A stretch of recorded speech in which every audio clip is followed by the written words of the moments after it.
Do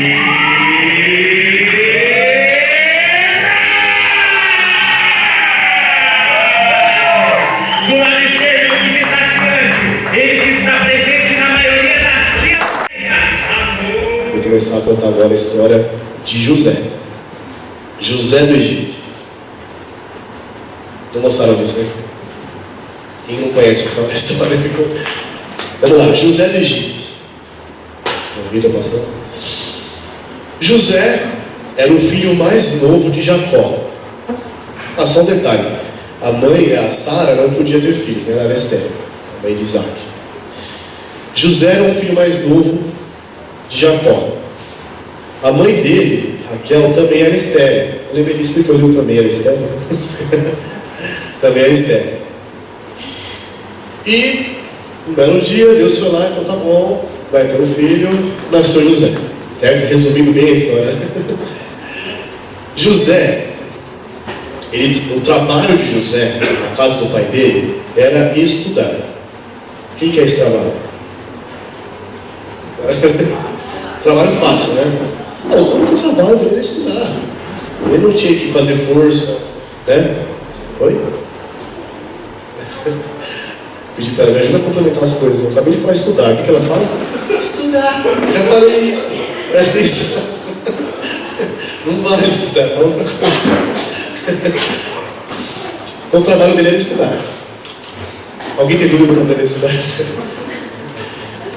E Deus deu um dom para ele também de ter sonhos.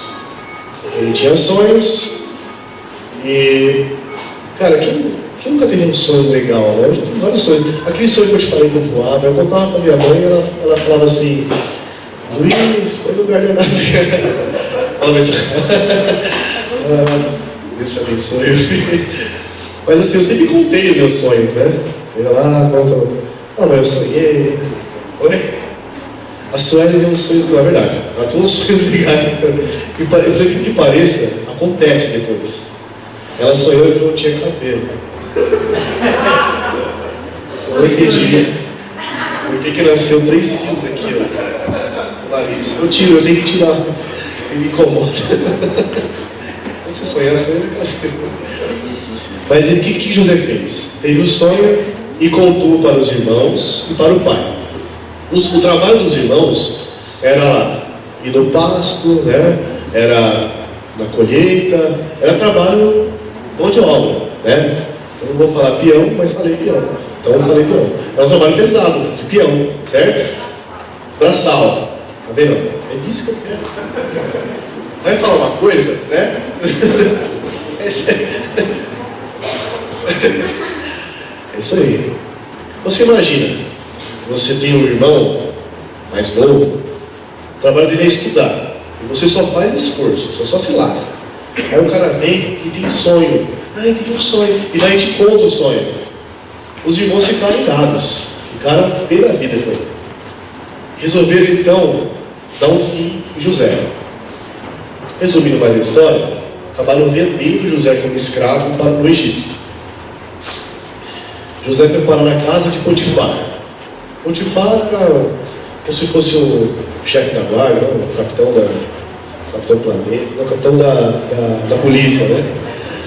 E a piadinha veio, deixa aí. Capitão da polícia. E José, como ele era estudado, como ele tinha conhecimento, Potifar colocou ele para governar tudo que ele tinha. Todas as posses de José, de Potifar, ficavam a cargo de José. Certo? Compreendeu o que eu falei? E José deve ser um cara bonitão, morenão, careca, largo, com óculos. O cara olha pro relógio e fala óculos. Com óculos, um relógio xingueirinho. O cara deve ser, né? Ao ponto de chamar a atenção da esposa de Potifar. E então, a esposa de Potifar não se aguentou, tentou agarrar José. Pausa na história. Vamos parar aqui a história de novo. Está divertido isso? Vamos para outra história agora. A próxima história é aquela que eu falei de um cara que aparece e depois ele some, né? A Bíblia não fala o que aconteceu com ele, é isso, né? Mas era o Daniel, Misael, Ananias e Azarias. O que aconteceu com eles? Está no livro de Daniel, né? Não faz outros livros, está em Gênesis, outras histórias estão em Gênesis. Então, havia um rei chamado Jeoaquim. Legal falar Jeoaquim, então uma dicção, né? Jeoaquim. O rei chamava Jeoaquim. E um certo outro rei, Nabucodonosor, ele sitiou tomar posse, né? E lá agora que é meu. Se você aguenta comigo, me bate. Se você não aguenta, fica aí na tua. Ele sitiou, então, Judá. E ele teve uma ideia.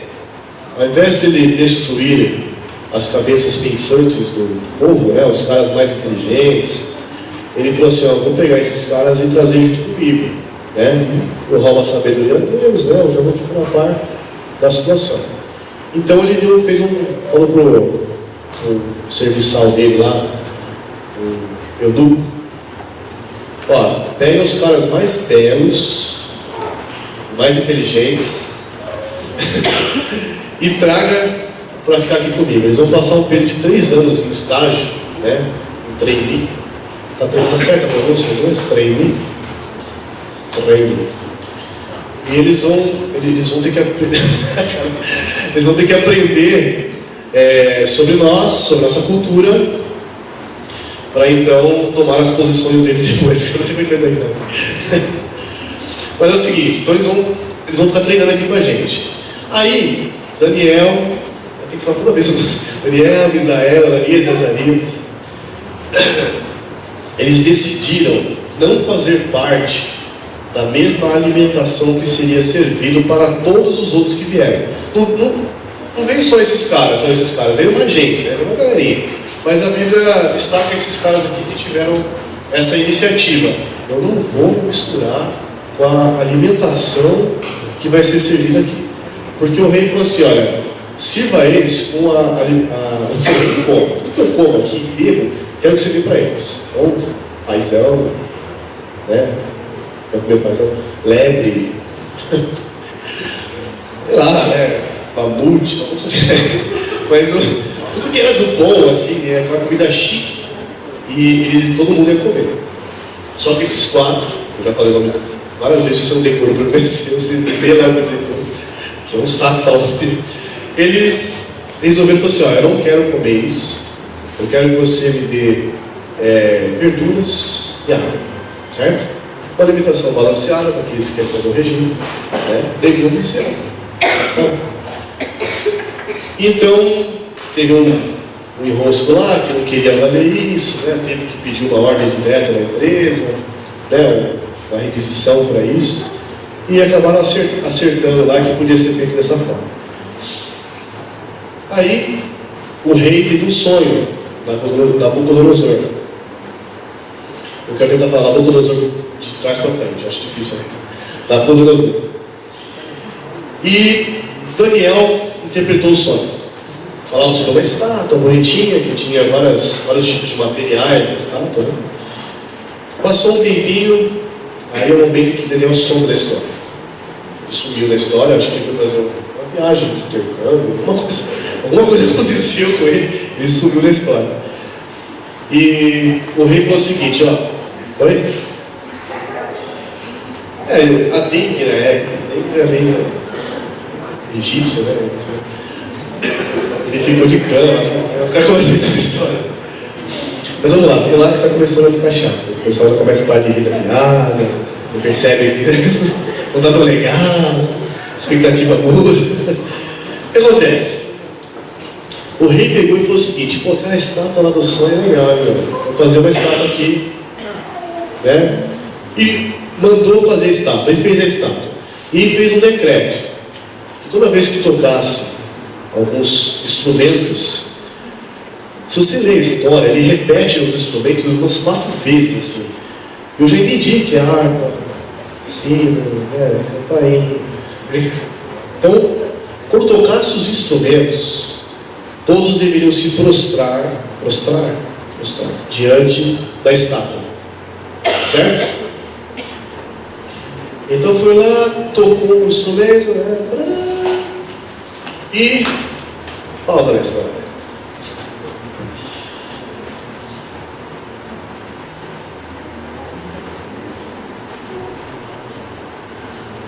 A ideia dessa pausa na história é que você vai matutando na sua cabeça o que aconteceu. Você que conhece a história, você sabe o que aconteceu, né? Mas vamos lá. Vamos compreender uma coisa. Todas as pausas que eu dei na história, a próxima situação é uma atitude. Cada um dos personagens da história teve uma atitude, certo? É o momento do conflito, é o momento do combate, é o momento que a inconstância ela entra. Valores são jogados na sua frente. Tudo que você aprendeu, como deve ser, está na sua frente agora, estampado na sua frente. Atitude é a maneira organizada e coerente de pensar, sentir e reagir em relação a grupos, questões e outros seres humanos. É a junção entre a opinião e a conduta, e indica o que interiormente estamos dispostos a fazer. Reagimos e nos comportamos de acordo com os nossos valores, princípios, pensamentos e crenças. Entenderam o porquê da atitude? Porque isso aqui tem a ver com os valores, tem a ver com o que nós estamos aprendendo. Para você combater a inconstância, você precisa ter valores bem definidos para você. Que engraçado isso. Valores bem definidos, certo? Vamos considerar aqui três componentes fundamentais, tá? Componentes cognitivos são aqueles que relacionados aos nossos pensamentos e crenças. Componentes afetivos são os nossos sentimentos e emoções. Componentes comportamentais são as nossas tendências para reagir. Desenvolvemos nossas atitudes ao enfrentarmos questões ou situações adversas e ao nós nos ajustamos ao meio social. Eles tiveram atitudes semelhantes, tá? Eu vou entrar agora voltar na história de Ismael. Só recapitulando a história de Ismael, é um menino, foi para o deserto, que zombou, né? Do irmão, e ele estava no momento de morrer, certo? Vocês lembram da grande herança que Abraão deu para ele? 2 pães e um pouquinho de água? Nada divertido isso, né? Nós podemos pensar que esta foi uma grande herança. Nós não podemos pensar como foi. Mas a grande herança que Abraão deixou para Ismael foi... É legal, né? Foi mais suspense. A grande herança foi em todos os momentos que Abraão teve dúvidas, medo, precisou de socorro, precisou de saber o caminho, precisou de discernir, de decidir. Todos esses momentos, Abraão recorreu a Deus. E Ismael viu tudo. Ismael viu todas as vezes que o pai estava em apuros, por qualquer situação, Abraão ia lá e falava com Deus. Deus vinha e já falava com Abraão antes.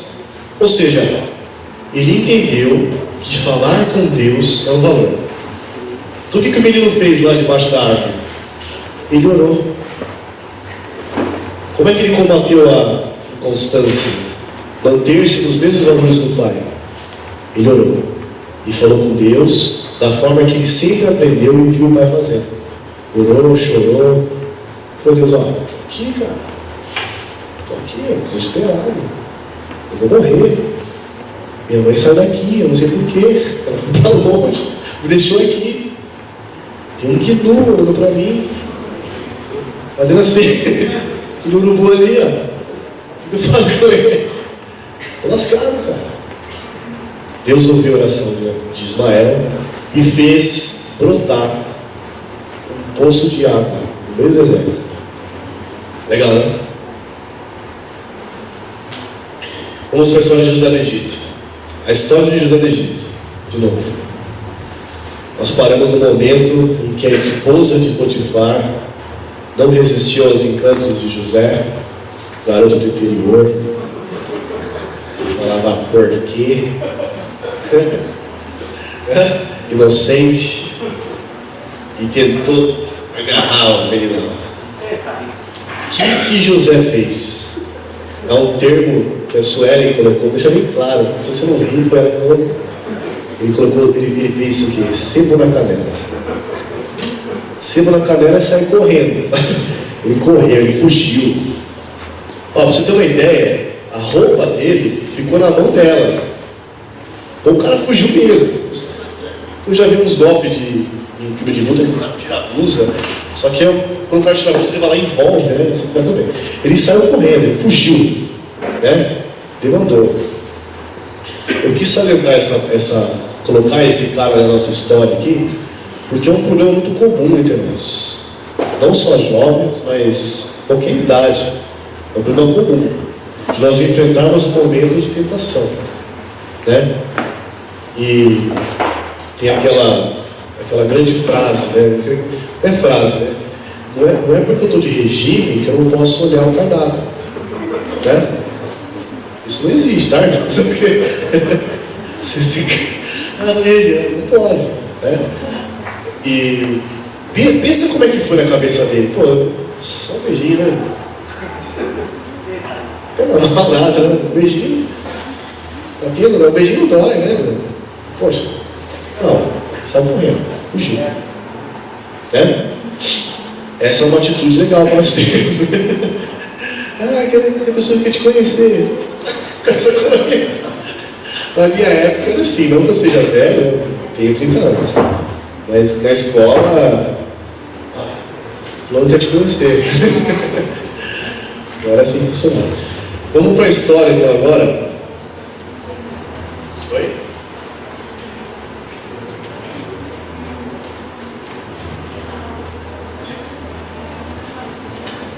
É verdade.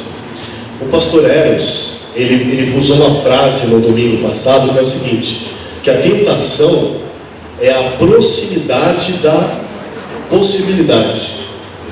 Quer dizer, quanto mais próximo da possibilidade você estiver, mais difícil de aguentar a tentação você vai sofrer. Né?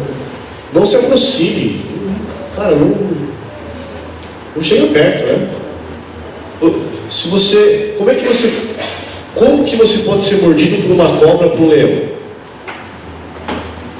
Não é estando perto dele? Não é possível o leão me morder aqui, lá na África, e de repente, não é possível. Ele está lá. Agora se eu estiver lá, no meio da savana, né? Então, irmãos, lá tem que cuidar da tentação. Eu vou ser anjinho, né? Legal. Eu estou meio sem jeito, cara. Muito sem jeito. Esse detalhe, eu também. Acho que eu tô. De repente, esses dias no trabalho, o cara foi almoçar, aí prendeu o dedo na porta, assim. Aí ele tirou o dedo sangrando, assim. Caramba, meu dedo tá todo. Eu apontou de cara no chão. Poxa, enorme, assim. O cara tá aqui, né, mó nervoso, daqui a pouco ele tá falando, então, José do Egito.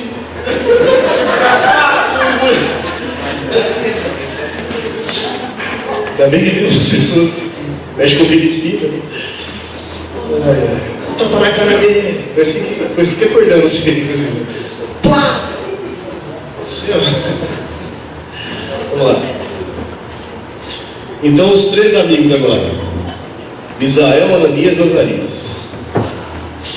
Tocou então os instrumentos musicais.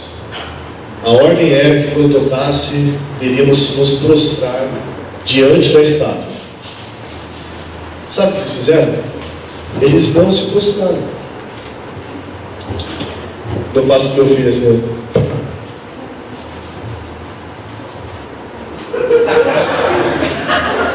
Pai, posso não sei o quê? Eles não se prostraram. Na época, havia uma mídia. Vocês sabem o que é a mídia da época? Jornalismo, jornais, era fofoca mesmo. Hoje em dia também tem, né? Fofoca interna também tem. E alguns fofoqueiros, dedo duros, caldeus, né? Você pensa em caldeu, você pensa, fofoqueiro, né? Tem um amigo caldeu para te apresentar. Fofoqueiro? Não quero. Ai. Eles foram lá e acusaram. O rei Nabucodonosor, aqueles 3 menininhos lá, eles não se prostraram. O rei falou, não é possível. Eu estou te contando isso porque eu gosto de você pra caramba, rei. Né? Você falar, eu concordo, assim embaixo. Né? Aí o rei falou assim, não é possível. Aqueles 3, e Daniel não sei. Daniel sumiu. Certeza que aconteceu isso? Aconteceu. Chama eles aqui para mim. Aí chamaram os 3, foram diante do rei. Amigões legal. Vocês não ouviram tocar os instrumentos? Não, seu rei, a gente ouviu sim. Não, porque vocês não se prostraram, né? Os amigos aqui me contaram, né? Acontece que a gente não vai dobrar nosso joelho para outro Deus. Nós não vamos dobrar. Você vai dobrar, Ananias? Não, Israel, não vou dobrar. Azarias? Não vou dobrar não. Só que é o seguinte, os 3. Se não dobrar o joelho, vai para a fornalha ardente. Não tem problema. Não vamos dobrar. Vamos fazer o que o Senhor quiser. Aí o rei falou assim, eu quero ver se o seu Deus, ele pode te livrar disso. Eles responderam assim, olha, isso é a decisão dele. Pode ser que ele nos livre, pode ser que ele nos livre. Mas a gente não vai dobrar nosso joelho. E aí a história vai parar nessa situação, né? Eles nem chegaram a tocar os instrumentos de novo. O rei ficou tão irado que ele mandou acender a fornalha e aquecer ela 7 vezes mais, ao ponto de que os soldados que foram levar os 3 para dentro da fornalha morreram antes do calor. E quando os 3 estavam dentro da fornalha, o rei teve um problema com a matemática, porque ele lembra que botaram 3 lá dentro e apareceu mais um. Eu creio que era o próprio Deus com eles, né? E os livrou da fornalha. Eles estavam presos e atados, né? E depois estavam livres e dando um rolezinho dentro da fornalha, né? Rolezinho. Quando a gente tenta falar coisas jovens, né? A gente vai ver rolezinho. Conclusão. Constância não depende da circunstância. A constância não depende da circunstância. Depende do que eu acredito. Depende do que eu valorizo. Depende da minha fé. É entender que nossos valores em Deus são inegociáveis. Amém? Abra comigo em Hebreus 10, 38.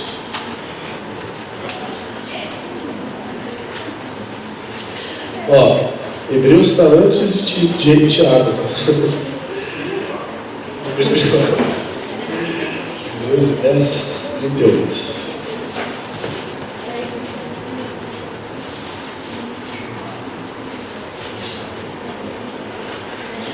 Diz assim: mas o justo viverá da fé, e se ele recuar, a minha alma não tem prazer nele. Pesado isso, né? 39.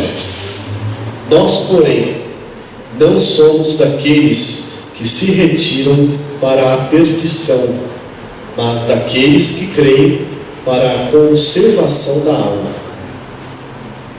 Eu não tenho como não imaginar que estamos falando de livramento do inferno, né?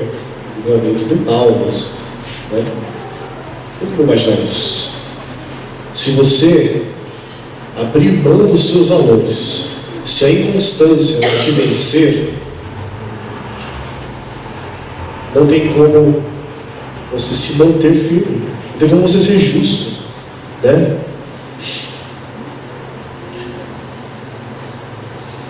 Por que nós somos tão inconstantes? Olhando com um pouco mais de profundidade, a verdadeira pergunta não é nem sobre a inconstância, e sim sobre constância. É isso que eu imagino. Em que caminho nós estamos sendo constantes? Eu vejo o seguinte: não tem como você ser inconstante, tem como você não ser constante no caminho de Deus. Eu acho que tem duas vertentes: constante com Deus e constante com o mundo. Se eu estou inconstante com Deus, eu estou inconstante com o mundo. Se eu estou inconstante com o mundo, eu estou inconstante com Deus. Compreenderam? 2 mais 2 é 4. 1 mais 1 é 2. Simples assim, né? O que me distancia de Deus?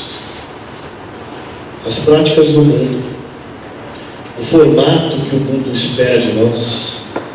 Sabe qual é o formato que o mundo espera de nós?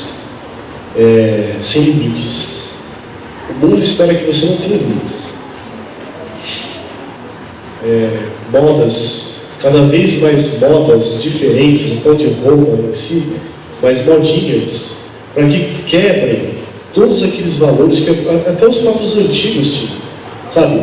O respeito, o que falar. Hoje em dia você pega uma música, eu não consigo mais dormir na casa do meu pai, porque do lado tem um bendito funkeiro lá, que ele canta as músicas e ele fala sobre o ato em si sexual, sabe?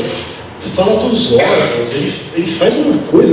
Eu imaginei eu dormindo, meu filho olha para mim assim: pai, o que é? O que eu vou fazer para responder para ele isso? Né? Ele fica desesperado.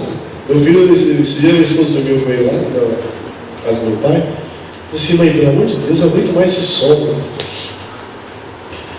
Mas o mundo, ele espera isso de você. Os valores que o mundo quer que você tenha é isso. Quer que você seja igual. Está todo mundo fazendo. Está todo mundo se ajoelhando. Por que eu não vou me ajoelhar também? Qual o problema? Depois eu peço perdão.